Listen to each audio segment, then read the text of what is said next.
What's the difference between those who are seeking asylum in this country, 30,000 of whom are in the city of Chicago?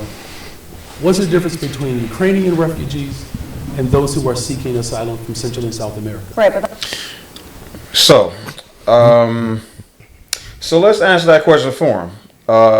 He says, what is the difference between those seeking asylum from Ukraine and those seeking asylum from Venezuela, Salvador, Southern America? I guess the difference between the two would be the world cares more about European issues. I mean, I hate this to sound so black and white, but it's like I said, Brandon Johnson is definitely making big promises and stuff like that. We will definitely have our ears and eyes open regarding him fulfilling those promises. Some will argue that Larry Lightfoot has made similar promises, and we have not seen anything. and So delivered on. we'll kind of see. You guys say something? She ain't deliver on squat. Well, there you go. You know what I'm saying? She got that. She built that casino downtown that that they thought was going to pay for the fire department's pensions. Don't seem to be going too well. So yeah, I got to give her a break, man. She had to walk with an oversized suit on. Oh goddamn! With that struggle fro, boy, look like somebody mean ass auntie just ready to curse somebody out.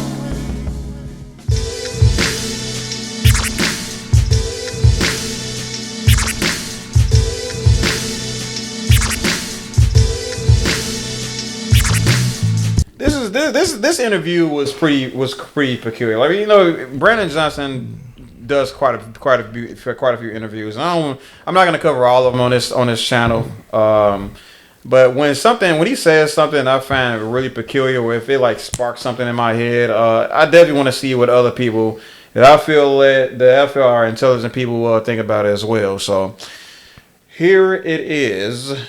But you have said that this is not sustainable. So in the event that the federal government doesn't give you any more money, and the state doesn't seem to be able to do that either, we heard from the governor yesterday and asked him about that and didn't really get an answer from him. What will the city of Chicago do to pay for this? Because you've said it's not sustainable. You said we're running out of space. It's disrupting the very fabric of the city. Well, let me just be very clear. It did not stop my administration from investing in the unhoused. Now, there are other cities that have looked at making budget cuts. We haven't gotten to that point. Will you be adding a tax to help pay for this? Well, I think people are clearly familiar with what my vision is for revenue in this city. And my revenue, of course, is committed to making sure that we are doing everything that we can to address the unhoused crisis in this city. 70,000 people who are unhoused in this city are black families. And that's why I invested $250 million in my budget to do just that. But will I you $1 billion. I want to. What that's at? I don't want that to go over everybody's head. So he just says 70% of the homeless population is black Americans. So Is that right? a tax to help pay for the migrant crisis? Here's what I've said repeatedly. This is an international crisis. And we've that heard requires, you say that. okay, so then you know the answer then. So I want to interject again here. The reason I started at this point was because this conversation has been going on like this for at least 5-10 minutes of this conversation. Where they kind of get into it. What you say? I said where they kind of getting into it a little. Well, where it kind of becomes like a circular conversation where she will ask a question and then he'll give an answer that's not really answering her question, and then she just kind of goes back and asks the question again. And they literally went through the same back and forth process for like 10 minutes. True politician right there. True politician. Yes, that is political behavior. But this is how do I put this? Don't you know sometimes it's a psychology trick? Maybe it's, I don't know if it's a psychology trick. I don't know if I want to brand it that way. But this is what I've heard. Right? Mm-hmm. They say with certain people, if you were to ask somebody a question one time, they'll give you an answer that they like, whatever. You ask them again, they'll likely repeat the same. They'll likely repeat the same question. I mean, repeat the same answer. But after a certain amount of times, sometimes 3, sometimes 4, they'll eventually give you a more in-depth answer. They'll give you a little bit more. You know what I'm one saying? that they feel like will satisfy you. It's like, oh, they not satisfied with this. Let me go into. Sounds like an application. So this is that point where he finally like cracked and then said a little bit more. Now he might have overstepped, but we'll see what y'all think. Them Venezuelan gangsters need to be watching this too. See how the country works. I thought you were going to say something else. Well, The no, federal because the answer I asked is, are you adding a tax? The answer is the federal government has to do its job. And what if they don't? Well, look, there are 30,000 Ukrainians in this city right now who sought asylum, who were refugees. What's the difference between that crisis and the crisis that we're experiencing now? So this is not an unprecedented demand. There were services that were attached to individuals who were seeking asylum from the Ukraine, and the federal government acted. And so my question is, and it's the question that everybody is raising, what's the difference between those who are seeking asylum in this country, 30,000 of whom are in the city of Chicago? What's the difference between Ukrainian refugees and those who are seeking asylum from Central and South America? Right, but So, so let's answer that question for him.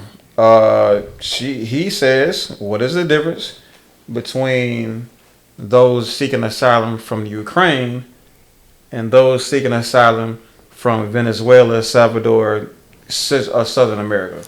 What's the difference? What's the difference between the refugees from Ukraine and the refugees from Central America? Yeah, because that's what Brandon Johnson is presenting as a question towards her. That is pretty much his perspective on the situation between his pleas of asking for help to Joe Biden. Because this whole thing is him saying that, hey, Chicago doesn't have the resources to deal with this. So we're going to need funding. We're going to need additional funding from Joe Biden. And Joe Biden has just not been, there's been a disconnect there. Mm-hmm.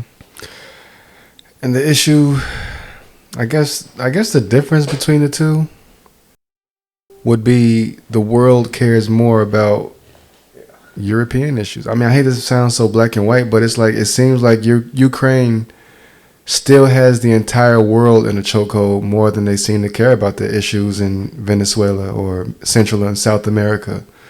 This is South America now we're talking about. Like at first it was just Central America. Now we have South America coming up here. It's two parts of the country. I mean, two parts of the continent or the slip of land coming up to, you know what I'm saying? Yeah. So it's like the issue is it's just going to grow. Meanwhile, in Ukraine, this is Russia taking back a part of their land that they feel that they're entitled to. And this is what has the world's attention, and this is what has the president's attention. He's locked in with that Ukraine and the Israel issue. Mm. He made America basically look like a pot of gold. Yeah. And everybody is trying to get to it. Yeah. Yeah. I'm here to tell you that it's not. Yeah. Yeah. It's really not. You hear It's him? not. Yeah. Let's go home. For real. We trying You to ain't we gotta go actually home, trying to but you come gotta out get the there. hell out. We gotta go trying there. We buying Spirit Y'all tickets, just scared Spirit them off, man. Airlines tickets to fly out there. That he says Spirit I'm Airlines. playing. We ain't flying Spirit. You know, Spirit Airlines, they be crashing as lanes. All right, but Shit, okay. they just cancel it. Shit. Yeah, let's not talk about that. I like that word. America's canceled. We're done. All right. Stop holding your hands out. The We are whole not country y'all big canceled. brother. Stop acting like it. So you saying it's like it's just that European thing is the difference between In a way, yeah, because I mean that has the world's attention, and it's like migrants from Central and South America, like that's an America issue. But as far as like Europe goes and this and everything over there, that's the world issue. okay, You know what I'm okay. That's okay. That's actually is. I was gonna keep it like as I was just gonna continue dragging my knuckles as far as this race concerned. Consider it. But I do want to present this as well for those that do say it is like it's a race thing more. First and foremost, I want to say. I don't know. Would you know the exact year that the United States allowed people or immigrants from outside of Europe to find, not even just refuge, but to How long do they let them stay? yeah, to come over and let them stay. I think that was kind of a recent thing. You talking about the U.S. allow outside people? Yeah, like let's be real about it. Black people, they wasn't letting black people transfer from Africa to America. It's like it was only like I believe they was only allowing people from like parts of like from Europe. Yeah. It depends, like the length. It says on Google, the length of a visa depends on the type of visa and the country. A B1 and B2 visa can be valid up to 10 years, but visitors are only allowed to stay in the U.S. for a maximum of 6 months. K3 visas usually are usually valid for travel for 2 years with the from the date of issuance. H-1B visas, a non-immigrant work visa that allows the holder to be initially admitted to the U.S. for up to 3 years.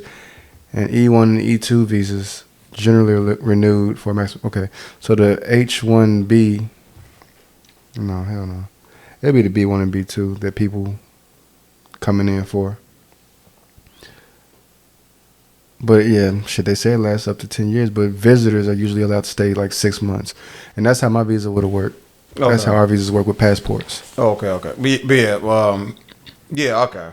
But like I said, I just want to bring note like this nation's like somewhat racist standpoint on immigration in general. Like I said, the point I was making was for a prolonged period of time, I would suggest up until like Dr. King said something about it, right? Mm-hmm. That this nation only allowed people from European countries to come over and settle here, and it took the civil rights movement for us to open our borders to, you know what I'm saying, to Africans and Asians and all types of other people. You know what I'm saying?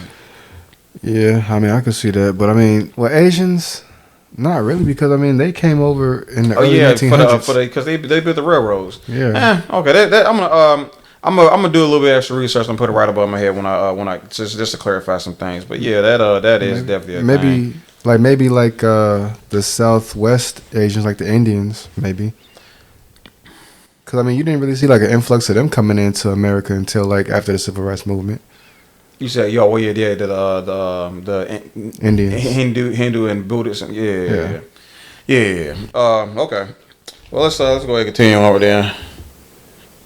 But that's not the question the people of Chicago are asking. The people of Chicago want to know, will you raise a tax, whether it be a property tax or implement something else? Well, it's interesting. No one has ever asked me if I'm going to raise a tax. In fact, I did not raise property taxes.